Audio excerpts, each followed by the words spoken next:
Morning children, how are you today? Semoga kalian selalu sehat ya, walaupun kalian belajar di rumah.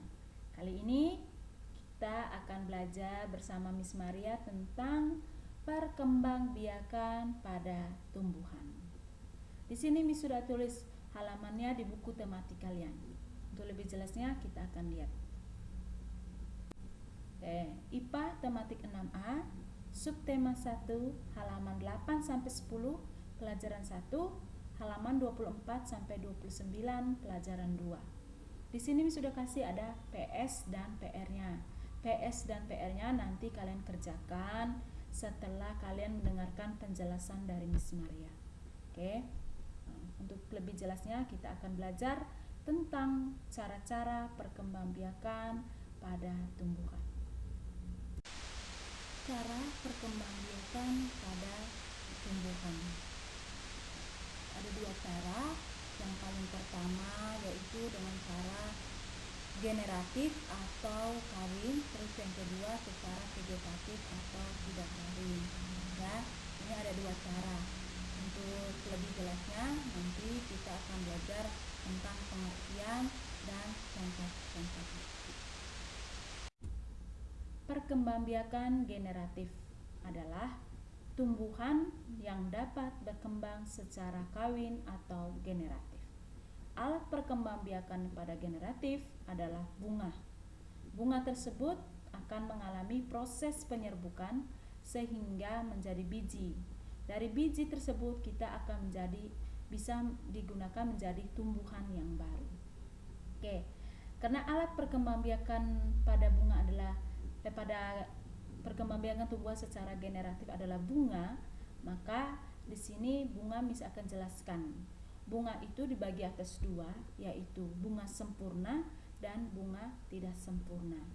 Oke, kalau bunga tidak sempurna itu bunga yang tidak memiliki dua alat kelamin. Dia hanya memiliki salah satu alat kelamin jantan atau disebut benang sari, terus alat kelamin betina yang disebut putik. Oke. Terus sedangkan bunga sempurna berarti dia memiliki dua alat kelamin dalam satu bunga ya. Nah, bunga sempurna ini yang bisa menghasilkan biji atau tumbuhan baru. Sedangkan bunga tidak sempurna tidak dapat menghasilkan tumbuhan baru karena dia tidak memiliki dua alat kelamin. Oke. Untuk lebih jelasnya di sini Miss sudah kasih gambar belajar tentang bagian-bagian dari bunga. Oke, kita akan belajar dari yang pertama. Itu bagian yang pertama adalah tangkai bunga, terus dasar bunga, kelopak, mahkota, kepala sari, benang sari, kepala putik dan tangkai putik. Oke, mahkota di sini fungsinya untuk apa? Mahkota itu fungsinya untuk menarik serangga, untuk membantu penyerbukan pada bunga. Terus tadi Miss sudah jelasin ya, benang sari itu alat kelamin jantan, sedangkan putik alat kelamin betina. Miss kok di sini ada bakal biji. Bakal biji itu adalah hasil penyerbukan dari benang sari dengan putik, sehingga dia akan menghasilkan biji. Ya, bakal biji yang di dalam satu bunga itu. Oke. Terus tangkai bunga itu untuk menopang. Terus kelopaknya itu dia membuat mahkotanya supaya indah sehingga tidak jatuh mahkotanya. Oke. Nah, sampai di sini kalian bisa mengerti ya. Oke, kita akan lanjut. Nah, di sini penjelasan tentang proses terjadinya biji. Oke. Yang paling pertama tadi Miss lihat ada kepala sari, terus kepala putik, terus ada namanya saluran polen. Saluran polen ini biasanya sudah benang sari yang sudah masuk ke dalam putik. Terus ada bakal buah, bakal biji, sel telur, sel sperma. Ini pada tumbuhan ya, bukan pada manusia. Terus hasil pembuahan, terus calon tumbuhan baru, ada namanya daging buah, biji di dalamnya. Terus bijinya kita gunakan untuk tanaman yang baru, terus ada tumbuhan yang baru. Nah, yang paling pertama untuk dapat menghasilkan tumbuhan yang baru harus ada tanaman yang memiliki bunga sempurna. Oke, di situ kalian lihat ada kepala sari ini biasanya benang sarinya ini akan masuk ke kepala putik ya, masuk ke dalam di dalam namanya saluran polen ini sudah masuk, terus di dalamnya itu akan menjadi terjadinya peleburan antara benang sari dengan putik. Dia akan jadi satu, terus dia akan menjadi namanya fertilisasi. Fertilisasi ini untuk menggabungkan sel jantan dan sel betina yang bisa menghasilkan tumbuhan yang baru. Oke. Ini sudah hasil dari campuran dari atau penyerbukan dari benang sari dengan putik. Dia akan hasilnya tentang pembuahan yang baru dari bakal bijinya ini. Dia akan menjadi tumbuhan yang baru. Terus calon tumbuhan kalian kalau lihat ada tumbuhan kayak biji rambutan, kalau kalian sudah makan dagingnya, kalian buka bijinya, kalian belah jadi dua, di dalamnya tuh biasanya ada tumbuh tunas yang baru. Di situ ada calon tumbuhan yang baru ya. Di sini ada daging buah yang biasanya kita gunakan untuk makan. Terus bijinya kalian bisa digunakan untuk tanam lagi. Setelah tanam dia akan muncul tumbuhan yang baru lagi. Oke, ini sudah jelas ya. Oh, ternyata proses tentang perkembangbiakan secara generatif seperti ini. Oke, kita lanjut. Di sini ada penyerbukan itu bukan hanya terjadi pada oleh serangga, tapi ada 4. Ya, di sini misalnya macam-macam penyerbukan pada tumbuhan dengan perantara. Yang paling pertama itu serangga, terus yang kedua air, terus yang ketiga angin, yang keempat manusia. Penyerbukan yang dibantu oleh serangga itu contohnya bunga, tanaman jeruk dan mangga. Kalau yang bisa dibantu oleh air yaitu tanaman teratai. Terus kalau dibantu oleh angin adalah tebu dan alang-alang. Sedangkan kalau yang dibantu oleh manusia itu biasanya tanaman vanili. Untuk lebih jelasnya kalian bisa lihat di gambarnya. Di sini sudah kasih gambar. Oh, kalian bisa tahu. Oh, ternyata penyerbukannya seperti ini. Oke. Di sini yang penyerbukan oleh angin ya. Nanti dibawa oleh angin. Angin bawa benang sarinya, terus benang sarinya itu akan nempel ke putik ya. Terus yang ini oleh hewan, terus oleh air ya, tanaman teratainya, terus oleh manusia ya. Kalian lihat seperti di situ benang sarinya dijatuhin, terus dia akan tempel masukin ke putik ya. Sampai sini kalian bisa mengerti ya. Oh, bisa tahu oh ternyata perbedaannya seperti ini. Sekarang kita akan belajar tentang macam-macam penyerbukan berdasarkan asal serbuk sarinya. Oke. Ya, di sini ada penyerbukan. Kalian lihat. Penyerbukan sendiri, penyerbukan tetangga, penyerbukan silang dan penyerbukan basta. Oke, misalkan jelas satu persatu dulu ya. Yang pertama adalah penyerbukan sendiri. Penyerbukan sendiri itu yang biasanya benang sari, dia berasal dari tumbuhan yang sama ya, tumbuhan ini dalam satu mahkota ya, dalam satu bunga, terus dia akan masuk ke putik ya. Ini penyerbukan sendiri. Terus contohnya itu yaitu tanaman rambutan, mangga, kembang sepatu. Terus yang kedua adalah penyerbukan tetangga. Penyerbukan tetangga itu adalah serbuk sari yang berasal dari bunga lain ya, contohnya bunga yang satu ini yang tinggi, dia akan masuk ke putik ke bunga yang lebih pendek ini, tapi masih dalam satu tanaman. Contoh tanaman mawar ya. Mawar dia dalam satu tanaman ada 2 tangkai ya. Ada satu tanaman terus ada tangkainya cabang gitu. Terus yang tanaman yang satu dari benang sari yang satu dia akan masuk ke putik yang satu lagi, tapi satu tanaman ya, lain bunga. Ini contohnya tanaman jagung, padi dan kelapa. Oke, terus yang berikut adalah penyerbukan silang. Penyerbukan silang itu adalah serbuk sari yang berasal dari bunga lain pada tumbuhan lain tapi masih satu jenis. Contohnya kembang sepatu. Dia berarti pohonnya yang beda, Terus tapi dia masih jenisnya sama, jenisnya kembang sepatu. Oke, sampai di sini kalian bisa mengerti ya. Nah, ini bunga lain tapi masih satu jenis. Pohonnya sudah berbeda ya. Beda dengan yang penyerbu ketapang, pohonnya sama, sedangkan silang ini pohonnya sudah berbeda. Nah, contoh tumbuhannya itu yaitu melinjo, pinus, dan kamboja. Sedangkan yang penyerbukan bastar itu penyerbukan yang serbuk sarinya berasal dari bunga lain pada tumbuhan yang lain yang berbeda jenis atau sekurang-kurangnya mempunyai satu sifat yang sama. Nah, di sini kalian lihat ada contohnya mawar yang sudah tumbuhannya ini berbeda ya, pohonnya berbeda, lain bunga warnanya ya, contohnya bunganya warnanya merah dan warnanya ini orange dan ungu. Terus lain jenis juga ya, atau sifatnya masih jenisnya contohnya kayak warna mahkotanya lebih bagus atau apa gitu. Nah, di sini kalian lihat contohnya mawar merah dan mawar putih ya.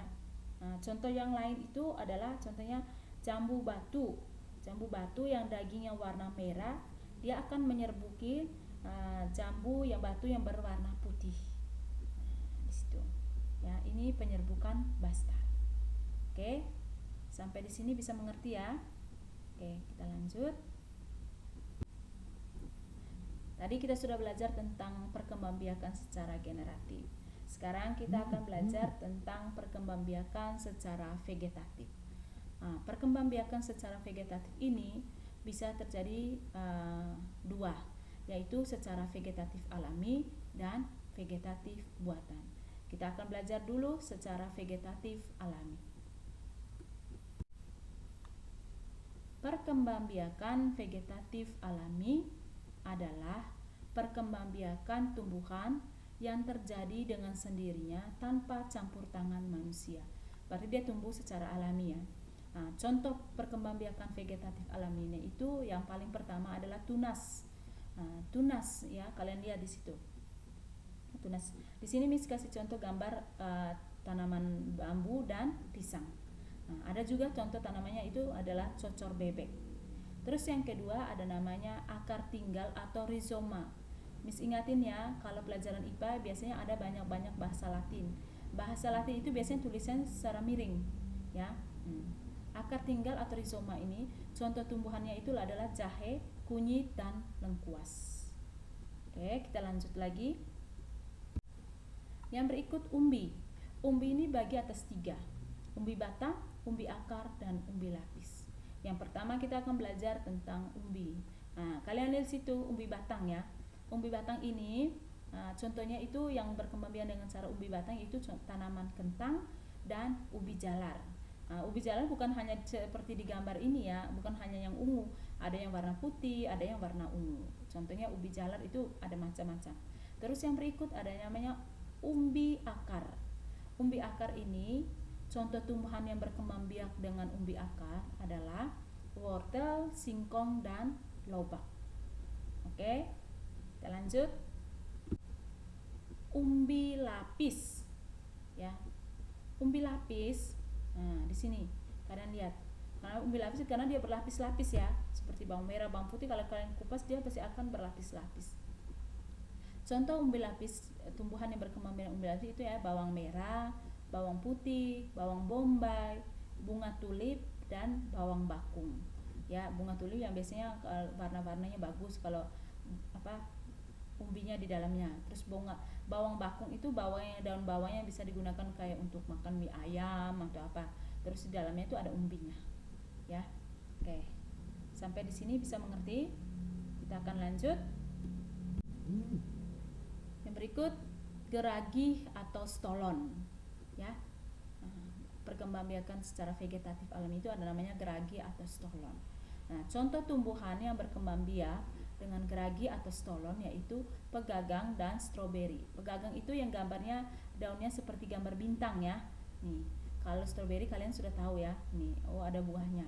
Nah, stolon atau geragi ini biasanya akarnya merambat, terus akarnya kalau sudah ada kena di tanah, dia akan menjadi tumbuhan yang baru lagi. Oke, terus yang berikut dengan berkembang biak dengan secara spora. Spora kalian lihat, oh di sini ada, kenapa di sini ada panah-panah yang gambarnya kayak ada biji-biji di bawah daun. Itu namanya kotak spora, ya. Itu alat perkembangbiakan pada tumbuhan paku, jamur, dan lumut. Oke. Itu tadi penjelasan tentang perkembangbiakan secara vegetatif alami. Miss ulangin ya, yang paling pertama tadi tunas, yang kedua rizoma atau akar tinggal, yang ketiga umbi batang, terus umbi akar, terus umbi lapis, geragi atau stolon, terus yang berikut spora. Selanjutnya kita akan belajar tentang perkembangbiakan secara vegetatif buatan. Ini perkembangbiakan secara vegetatif buatan adalah perkembangbiakan tumbuhan yang adanya campur tangan manusia. Ini biasanya dibantu oleh manusia ya.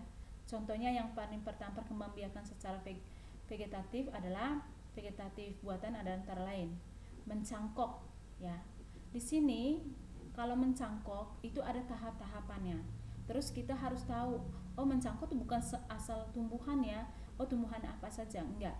Tumbuhan mencangkok itu contohnya kayak seperti ini, ada gambar alpukat, jeruk, rambutan, jambu air, mangga, sawo ya.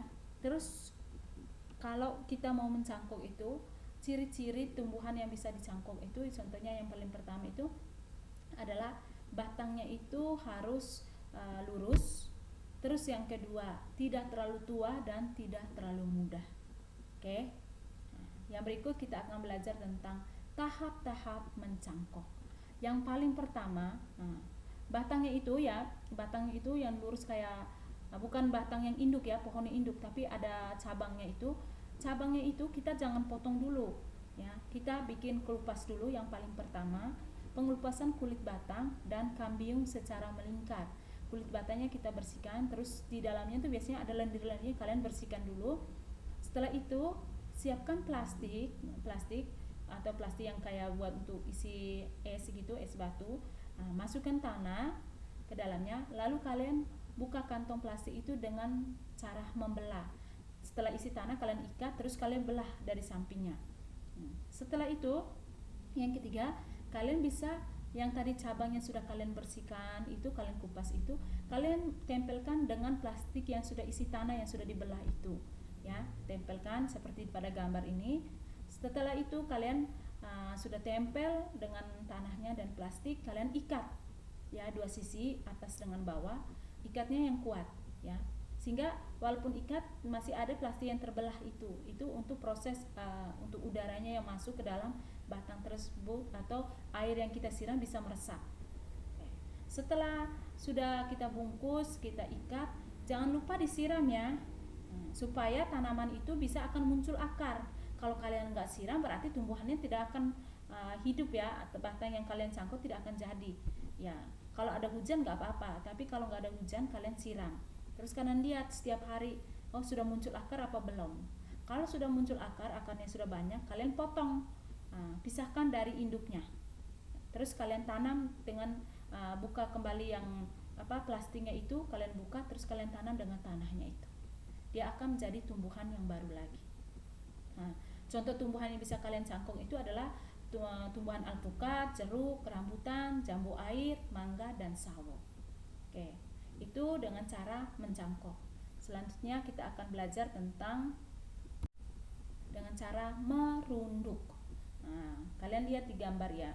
Merunduk itu biasanya ada batang pohon atau cabangnya itu, dia akan jatuh, biasanya jatuh ke bawah ya, turun ke bawah itu. Kalau sudah mengenai tanah, kalian timbunin tanah di atasnya, timbun tanah di atas rantingnya itu ya, ranting tangkainya itu, terus timbun, dia akan muncul akar, terus kalian pisahkan dari induknya, terus kalian tanam baru sehingga dia akan menjadi tumbuhan yang baru lagi. Contoh tumbuhan yang bisa dilakukan dengan merunduk itu adalah tumbuhan apel, stroberi, dan sirih. Oke. Selanjutnya kita akan belajar dengan cara stek atau menyetek. Stek ini dibagi atas 3, ada stek daun, stek batang, dan stek tangkai. Contoh tumbuhan yang bisa dilakukan dengan stek daun itu adalah sensifera atau lidah mertua ya. sansevieria atau lidah mertua. Kalian bisa lihat, oh kalian kalau mau tanam lidah mertua, kalian tinggal potong batang daunnya, terus kalian tanam, dia akan muncul jadi yang baru lagi. Begitupun stek batang. Stek batang ini kalian lihat di sini ada tanaman singkong. Singkong itu jangan ambil yang sangat muda ya batangnya, tapi yang sudah tua. Nah, kalau sudah tua kalian potong, terus kalian tanam. Kalau untuk tanamnya, jangan tunasnya kalian lihat ada di sampingnya itu, biasanya kalau itu ada tunas jangan kalian tumbuhnya ke bawah, tanam ke bawah, sehingga tunas nanti kalau munculnya ke bawah, harus lihat tunasnya, oh kalian tanam sehingga tunasnya munculnya ke atas. Selain tanaman yang perkembangbiakan dengan stek batang itu, selain singkong ada namanya tanaman tebu. Tebu itu bisa berkembang biak dengan stek. Terus yang berikut berkembang biak dengan stek, tangkai tanaman mawar. Kalian lihat di situ ya, sudah ada tanaman mawar, tinggal potong di tangkainya, kalian gunting, terus tanam.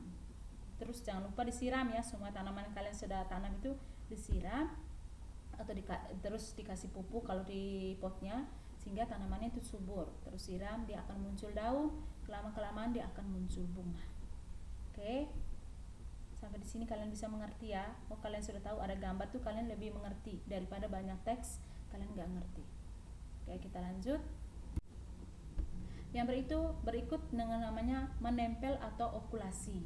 Nah, menempel atau okulasi itu dia menempelkan mata tunas dari dua tanaman yang sejenis tapi berbeda sifatnya. Nah, contohnya tadi ya mangga ya. Mungkin mangga yang sama jenis ya, mangga mana lagi dengan mangga harum manis ya.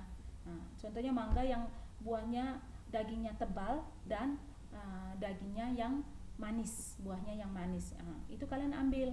Contohnya kalian mau jadikan contoh di buah mangga yang dagingnya tebal. Kalian kupas dulu di batang pohon yang dagingnya tebal itu. Terus kalian ambil tunas yang dari buah mangga yang daging yang manis. Ambil tunasnya, sudah kupas itu, sudah bersihkan seperti itu. Terus kalian ambil tunasnya, kalian tempelkan di situ, ya, tempelkan di situ. Setelah itu kalian tempel, tutup dengan plastik atau dengan sabuk kelapa atau ijuk biar itu ada udaranya, tapi jangan menutupi tunasnya. Oke. Setelah sudah selesai, kalian ikat. Setelah ikat, kalian disiram, ya, setiap hari siram. Dia lama kelamaan dia akan muncul tunas yang baru. Setelah sudah muncul tunas yang baru, sudah jadi, kalian bisa potong dan bisa tanam. Oke, contoh tumbuhan yang bisa lakukan dengan okulasi atau menempel itu belimbing, alpukat dan mangga. Terus yang berikut ada namanya dengan mengenten atau menyambung. Maaf ya, di sini misalnya tulis menyambung, tapi di sini kalian akan lihat dengan mengenten atau menyambung. Menyambung itu adalah menggabungkan batang bawah dan batang atas tumbuhan yang sejenis, sama ya. Contohnya seperti tadi. Contoh di sini ada kopi yang batangnya tinggi atau pohonnya tinggi, terus buahnya sangat lebat. Terus dengan batang pohon yang pendek, ya, kalian bisa ambil. Nah, batang atas contohnya kalian mau ambil batang atas buah kopinya yang sangat tinggi tapi buahnya lebat, terus dengan kalian tempelkan atau kalian gabungkan ke batang bawah yang pohon kopinya yang pendek. Seperti ini ya di gambar. Pohon kopi yang pendek kalian belah dulu di sampingnya, jangan terlalu ke tengah, di samping. Terus kalian sudah ada batang atasnya tadi, kalian masukkan seperti ini di gambar ini. Selesai itu kalian ikat, ya, ikat dengan tali supaya dia kuat. Terus jangan lupa disiram, lama kelamaan dia akan muncul tunas yang baru. Ya, ini nggak usah potong lagi karena sudah batang bawahnya sudah dipotong. Oke, contoh tumbuhan yang bisa dilakukan dengan menyambung itu adalah kembang sepatu, kopi dan durian. Sampai di sini kalian bisa mengerti ya. Sudah ada gambar, sudah ada penjelasan, kalian pasti lebih mengerti. Oke, kita lanjut. Oke, terima kasih, materi kita sudah selesai. Tapi jangan lupa ya, kerjakan tugas yang sudah dikasih yang tadi di atas. Tuhan Yesus memberkati. Dadah.